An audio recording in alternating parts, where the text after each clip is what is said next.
इसके बाद हम देखते हैं जो है कि गुप्त वंश में हम लोग अंतिम शासक तक चले थे जो है। जो पहला शासक कौन था, तो स्थापना कौन किया था, सूर्यगुप्त किया था। वास्तविक संस्थापक कौन था, चंद्रगुप्त प्रथम था। और अंतिम शासक विष्णुगुप्त।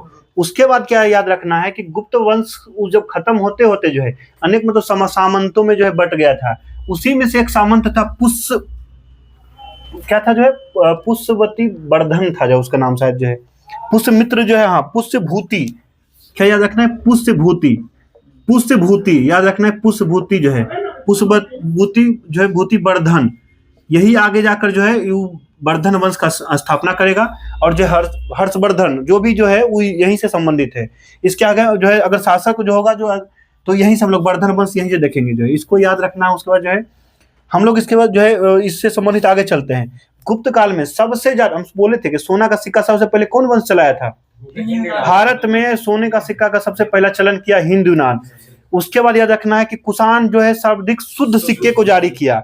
गुप्ता वंश जो आया वो जो याद रखना है कि बहुत ज्यादा बृहत्तम स्तर पर। और उसके बाद लेकिन इसमें मिलावट था जो है, इसके सिक्कों में याद रखना है क्या, मिलावट था, तो उसको भी जो है याद रखना है। उसके बाद याद रखना, एक लाइन और याद रखना है कि चंद्रगुप्त द्वितीय का कहीं अन्य नाम भी पूछा है, तो इसको याद रखना है देवगुप्त।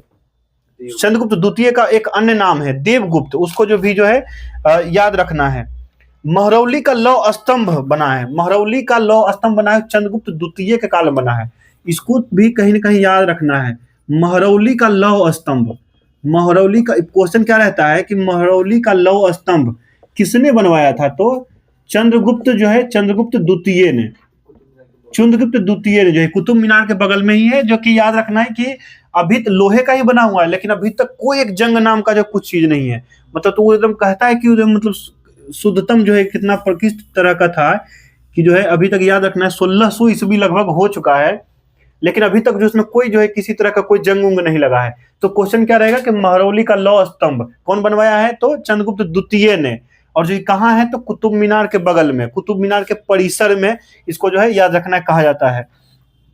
उसके बाद क्या याद रखना है कि गुप्त काल की भाषा क्या थी, तो गुप्त काल की भाषा, भाषा इंपोर्टेंट है इसका जो, गुप्त काल की भाषा थी संस्कृत। संस्कृत गुप्त काल की भाषा क्या थी, तो संस्कृत, इसको भी याद रखना है। उसके बाद हम लोग याद रखना है कि वर्तमान हिंदू धर्म का जो स्वरूप हम लोग देखते हैं वो गुप्त के समय से ही संबंधित है, उसको भी जो है याद रखना है।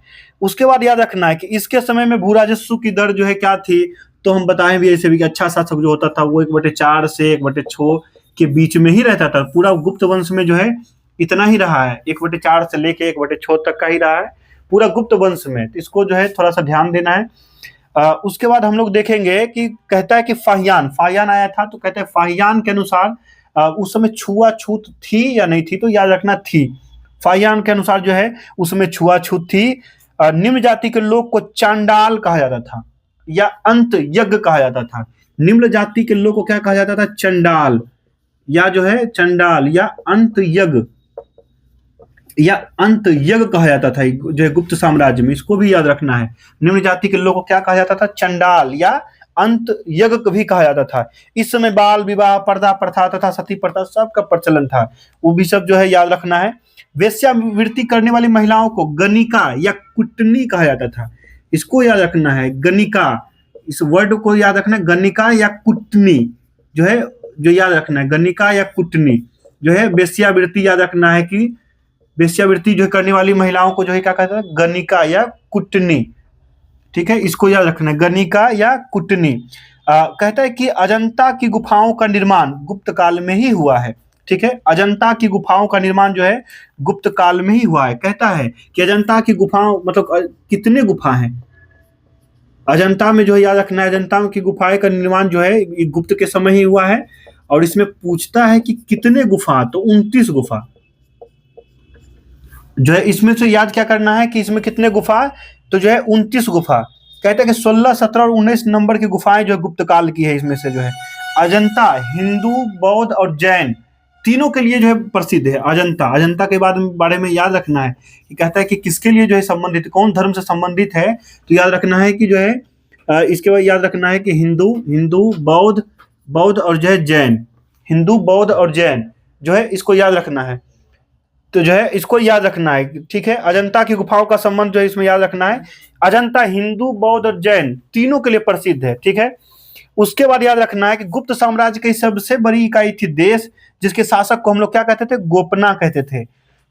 पुलिस विभाग के साधारण कर्मचारियों को चाट या भाट कहते थे। ये क्वेश्चन पूछा गया क्वेश्चन है, चाट या भाट, चाट या भाट। पुलिस में कर्मचारियों को क्या कहा जाता था, तो चाट या भाट। पुलिस के साधारण कर्मचारी जो है, साधारण कर्मचारी, उसको जो है चाट या भाट कहा जाता था।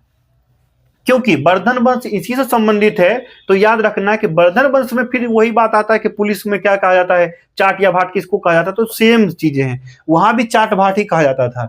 तो इससे संबंधित चीज हम लोग को जो है ऐड करते चलना है।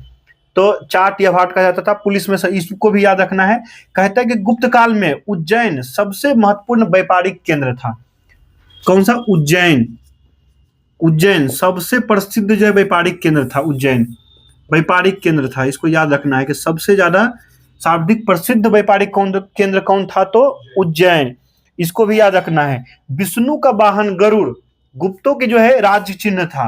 जो है क्या याद रखना है कि जो गरुड़, इसको बढ़िया से याद रखना है कि चिन्ह, राजकीय चिन्ह क्या था, तो राजकीय चिन्ह गरुड़, जो कि भगवान विष्णु का वाहन, भगवान विष्णु का वाहन याद रखना है, गरुड़। ये जो चीजें जो है याद रखना है, ठीक है। उसके बाद याद रखना है कि अजंता की गुफाएं बौद्ध धर्म की महायान शाखा से संबंधित है, वो सब चीजें ठीक है, जो है हम लोग याद रखेंगे। सबसे ज्यादा प्रमुख बंदरगाह इसमें कहता है कि ताम्रलिप्ति बंदरगाह, जो कि जिसकी अवस्थिति कहाँ, बंगाल में। वो सबको हम पहले ही बोल चुके हैं, सबको याद रखना है। गुप्त काल में विष्णु शर्मा द्वारा लिखित एक पुस्तक था, क्या नाम था, पंचतंत्र। पंचतंत्र जो लिखा, क्वेश्चन क्या रहेगा, पंचतंत्र कौन जो है वंश के समय में लिखा गया था, तो गुप्त के समय में ही लिखा गया था। जो है पंचतंत्र के जो है लिखा गया था किसके समय में, गुप्त के समय ही में लिखा गया था। कौन लिखा था, तो विष्णु शर्मा। विष्णु शर्मा, इसको याद रखेंगे हम, जो विष्णु शर्मा, पंचतंत्र का लेखक कौन, तो विष्णु शर्मा। जो है गुप्त के समय में ही जो ये पुस्तक लिखा गया था। कहता है कि संसार का सबसे ज्यादा प्रचलित ग्रंथों में से माना जाता है। बाइबिल के बाद दूसरा कोई ग्रंथ सबसे ज्यादा फेमस हुआ है, तो उसका याद रखना है पंचतंत्र। पूरा दुनिया में सबसे ज्यादा फेमस कहता है कि जो है बाइबिल, और उसके बाद कहता है कि दूसरा कोई पुस्तक सबसे फेमस था, तो पंचतंत्र, जो कि विष्णु शर्मा द्वारा लिखित जो है, याद रखना है। और ये पंचतंत्र कौन भाषा में लिखा गया था, तो संस्कृत। संस्कृत याद रखना, ये भाषा कहीं अगर पूछे तो जो है याद रखना है संस्कृत, संस्कृत याद रखना है। इसके समय में चांदी के सिक्के को रूपक कहा जाता था। चांदी के सिक्के को क्या कहते थे, चांदी के सिक्के को क्या कहते थे, रूपक। रूपक याद रखना है, चांदी के सिक्के को क्या कहते, रूपक कहते थे। आर्यभट्ट ने जो इसके समय में जो है, आर्यभट्ट एक पुस्तक लिखता है, आर्यभट्टियम, ठीक है। सिंपल सिंपल नाम से संबंधित पुस्तक है, तो उसको ज्यादा ध्यान नहीं देना है। आर्यभट्ट का पुस्तक था, क्या था, आर्यभट्टियम था, उसको भी जो है याद रखना है। उसके बाद याद रखना है कि इसी के समय एक और पुस्तक था, जो है आर्यभट्ट ने दूसरा पुस्तक लिखा था, सूर्य सिद्धांत। आर्यभट्ट का पुस्तक दो था, आर्यभट्टियम तो याद होगा, सूर्य सिद्धांत। सूर्य सिद्धांत ये पुस्तक लिखा था आर्यभट्ट, आर्यभट्ट लिखा था। इसको भी जो है हम लोग को याद रखना है। उसके बाद जो है कहता है कि सूर्य ग्रहण और चंद्र ग्रहण के वास्तविक कारण बताया था आर्यभट्ट। शून्य दशमलव के जनक भी यही हुए। तो आर्यभट्ट के बारे में थोड़ा सा याद कर रखना है। आर्यभट्ट के बारे में इनका ग्रंथ कौन सा था, आर्यभट्टियम, और दूसरा पुस्तक था सूर्य सिद्धांत। इसी में इन्होंने जो बताया है कि जो है सूर्य ग्रहण और चंद्र ग्रहण के बारे में वास्तविक जो है कारण बताए हैं। आर्यभट्ट जो है शून्य के जनक, दशमलव के जनक आर्यभट्ट को ही माना जाता है। तो हम लोग जो है इनके बारे में ये भी याद रखेंगे। उसके बाद जो है कहा जाता है कि गुप्त काल के समय में ही मंदिर निर्माण का जो है स्टार्टिंग हो गया था। मंदिर का जो है याद रखना है, मंदिर निर्माण का जो है विकास जो है शुरू जो है गुप्त काल के समय ही हुआ था। एक दो पुस्तक और है, वराह मिहिर का पुस्तक है बृहत संहिता, ये याद रखना है। वराह मिहिर का पुस्तक है बृहत संहिता। बृहत संहिता किसका पुस्तक है, तो वराह मिहिर का, वराह मिहिर का, वराह मिहिर का पुस्तक है बृहत संहिता। इसको भी जो है याद रखना है। काम जो है एक वात्स्यायन का पुस्तक है, ठीक है ना। वात्स्यायन का जो है पुस्तक है, उसका नाम है कामसूत्र।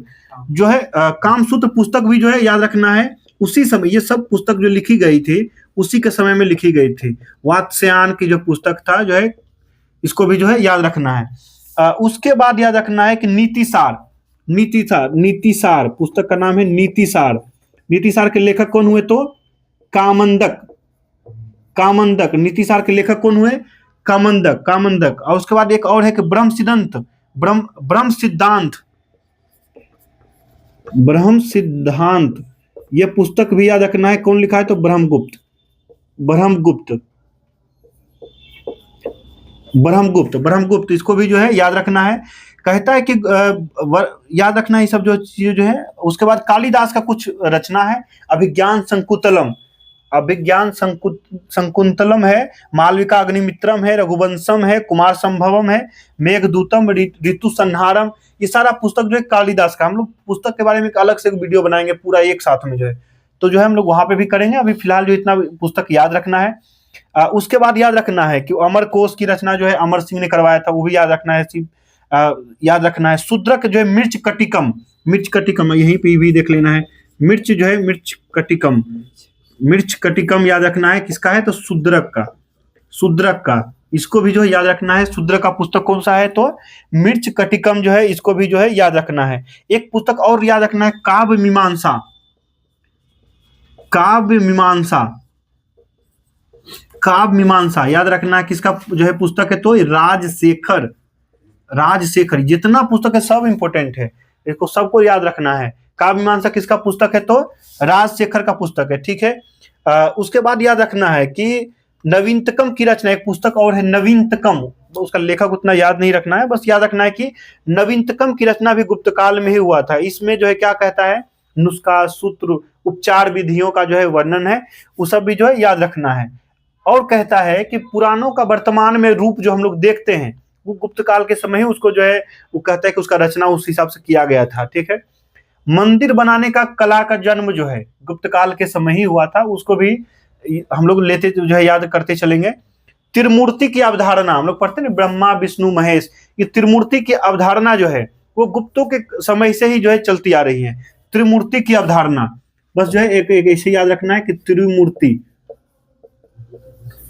त्रिमूर्ति की अवधारणा जो है गुप्तों के समय से ही चल रहा है। मंदिर बनाने का विकास जो है, मंदिर बनाने की कला जो है का विकास जो है, मंदिर बनाने का कला का जो है विकास उसी समय से हो रहा है। इसको भी जो है हम लोग जो है याद रखेंगे। ब्राह्मणों को भूमि दान दिए जाने की प्रथा हम लोग पहले बोल चुके हैं कि सतवाहन शुरू किया था। कौन सा अभिलेख में लिखा हुआ है तो नाना घाट अभिलेख में लिखा गया है कि ब्राह्मणों को सबसे पहले भूमि अनुदान में कौन दिया था तो सतवाहन। लेकिन याद रखना है सर्वाधिक भूमि जहां दान देने की बात आती है तो वहां पे गुप्ता, गुप्ता को याद रखना हम लोग को, ठीक है। इसके बारे में भी जो याद रखना है। उसके बाद याद रखना है कि शूद्रक द्वारा लिखा हुआ एक पुस्तक है, शूद्रक के द्वारा माटी के खिलौना गाड़ी जो है, शूद्रक का है, शूद्रक यहीं पे लिख देते हैं, शूद्रक का ही है। माटी का खिलौना गाड़ी, माटी का खिलौना गाड़ी, ये मतलब इसी का जो है ये मिर्च कटिकम, इसी का अर्थ होता है जो है ये माटी का खिलौना गाड़ी। तो कहीं ऐसा पढ़े तो कोई कंफ्यूजन नहीं रखना है, यही चीजें याद रखना है। शूद्रक ही है, माटी का खिलौना गाड़ी या मिर्च कटिकम, इसको जो है याद रखना है। कहता है कि निर्धन ब्राह्मण के जो है कुछ ऐसे ही जो है याद रखना है, कोई पुस्तक है तो याद रखना है। कालिदास का एक पुस्तक बताया जो है अभिज्ञान संकुंतलम, कालिदास का पुस्तक है अभिज्ञान संकुंतलम, जो है याद रखना है। जो है उसमें राजा दुष्यंत और शकुंतला की प्रेम कहानी के बारे में, कालिदास का 90% पुस्तक है वही है, प्रेम प्रसंग के बारे में ही लिखा हुआ है उसमें, उनमें जो है वो उसी टाइप के जो है लेखक थे जो है, तो जो है याद रखना है। उसके बाद याद रखना है कि सांस्कृतिक उपलब्धियों के कारण गुप्त काल को भारतीय इतिहास का स्वर्ण युग कहा जाता है, ठीक है। इस लाइन को बहुत अच्छा से याद रखना है। किस चीज के लिए तो सांस्कृतिक उपलब्धियों के कारण, सांस्कृतिक जो है उपलब्धियों के कारण जो है उपलब्धियों के कारण जो है इसको क्या कहते हैं हम लोग जो है स्वर्ण काल, क्या कहते हैं कि जो है भारतीय इतिहास का स्वर्ण युग कहते हैं, ठीक है। इसको जो है इसको भी हम लोग जो है याद रखेंगे। उसके बाद जो है इसमें से जो है याद रखना है कुछ कुछ मंदिर है जो कि गुप्तकालीन प्रसिद्ध मंदिर कुछ है, बस ऐसे ही सुन लेना है एक बार में, उसको उतना लिखना नहीं है, क्योंकि मंदिर जो क्वेश्चन पूछता है वो हम एक अलग से जो है मंदिर के बारे में जो क्वेश्चन पूछता है हम उसको पूरा भारत का एक बार जो है मंदिर का हम लिखे हुए हैं उसका हम पूरा जो है एक बार करवा देंगे जो है, ठीक है। उसके बाद हम लोग याद रखेंगे 2-4 मंदिर है, सिर्फ सुन लेना है। एक विष्णु मंदिर है, कहाँ है तो तिगवा, जबलपुर मध्य प्रदेश में, ठीक है। उसको जो है गुप्त काल के समय ही शिव मंदिर एक है भूमरा में, नागौदा जो है एमपी में वो भी है। पार्वती मंदिर है जो है नैना कुठार में, जो है मध्य प्रदेश में ही है। यूपी के जो है देवगढ़ में एक है, याद रखना है, दशावतार मंदिर, दशावतार मंदिर, उसको भी याद रख लेना है। उसके बाद याद कहता है भीतर गांव मंदिर या लक्ष्मण मंदिर, वो कहाँ है, तो वो भी कानपुर उत्तर प्रदेश में है, उसको भी जो है याद रखना है। और उसके बाद जो है कुछ जो है इसमें जो है और कुछ चीजें उतना ध्यान में रखने वाली बात नहीं है। कहता है कि जो है कहीं कहीं कहता है कि मध्य प्रदेश के रीवा जिले में एक लेख मिला है, मध्य प्रदेश के रीवा जिले में एक लेख मिला है, उसका नाम है सुपिया का लेख, सुपिया का लेख, ठीक ना। उसमें इस वंश को कहता है जो है घटोत्कच वंश कहा गया है। पूरा जो है ये जो है याद रखना है कि गुप्त वंश को जो है, गुप्त वंश को क्या कहा गया है, घटोत्कच वंश कहा गया है। तो जो पूछता है जानते हो क्या कि कहाँ, किस किस लेख में जो है, तो सुपिया, सुपिया लेख में, सुपिया लेख में जो है गुप्त वंश को जो है घटोत्कच वंश कहते हैं, घटोत्कच वंश कहते हैं। तो जो है एक दो एक्स्ट्रा फैक्ट है जो हम बता देते हूँ भी, जो है सुपिया लेख से में पता चलता, लिखा है कि गुप्त वंश को जो है घटोत्कच वंश के नाम से भी जाने जाते हैं। पता होगा कि दूसरा शासक था ये घटोत्कच, श्रीगुप्त के बाद में आया था, जो कि महाराज का उपाधि ही लेके जो है छोड़ दिया था, वो भी याद रखना है घटोत्कच। लेकिन सुपिया के लेखों में लिखा हुआ है कि गुप्त वंश का संस्थापक मतलब जो है घटोत्कच, इस वंश को कहा जाता है घटोत्कच वंश के नाम से भी जाना जाता है, ठीक है। उसके बाद याद रखना है गुप्त काल में पैठन, पैठन एक जगह का नाम है, गुप्त शायद गुजरात में है जो है। तो पैठन का जो है प्रसिद्धि के कारण क्या था, तो व्यापारिक मंडी, व्यापारिक मंडी था पैठन। ये क्वेश्चन अगर कहीं रहे तो समझ जाना है गुप्त काल में ये प्रसिद्ध क्यों था, तो व्यापारिक मंडी, व्यापारिक मंडी के कारण जो है प्रसिद्ध था। उसके बाद इससे संबंधित एक और क्वेश्चन क्या याद रखना, अग्रहार, ये लाइन रहेगा, पता है, ये रहेगा कि अग्रहार का अर्थ या तात्पर्य क्या है, तो जो याद रखना है ब्राह्मणों को दी जाने वाली भूमि दान, ब्राह्मणों को दी जाने वाली भूदान, ब्राह्मणों को दी जाने वाली जो है भूदान, ब्राह्मणों को भूदान जो है दान में दी जाती है ना, उसको अग्रहार कहते हैं, अग्रहार। ये भी चीजें याद रख लेना है। उसके बाद जो है इसमें से कुछ जो है चीजें उतना जो है याद नहीं रखना है। एक सुश्रुत, सुश्रुत के बारे में भी याद रखना है, एक सुश्रुत रहता है, इसके संबंध में जो है इसको याद रखना है, सुश्रुत, सुश्रुत का भी संबंध जो है गुप्त काल से ही था। ये भी जो याद रखना है कि भी जो है आयुर्वेद का जानकार था, आयुर्वेद का जानकार, आयुर्वेद का जानकार था सुश्रुत, तो इसके बारे में भी याद रखना है। सुश्रुत का क्वेश्चन क्या रहता है, एक दो जगह देखे घटना चक्र में, ये क्वेश्चन रहता है कि सुश्रुत का संबंध किस वंश से था, तो गुप्त वंश, गुप्त वंश में ये क्या था, तो वैद्य, वैद्य वैद्य वैद्य याद रखना है। आयुर्वेद का जनक जो है याद रखना है, आयुर्वेद का जो है जानकार था जो है, तो इसको भी जो है याद रखना है। गुप्त वंश यहीं तक था जो है, बाकी हम लोग जो है अगली वीडियो में जो है अब फिर से आगे हम लोग देखेंगे वकाटक के बारे में।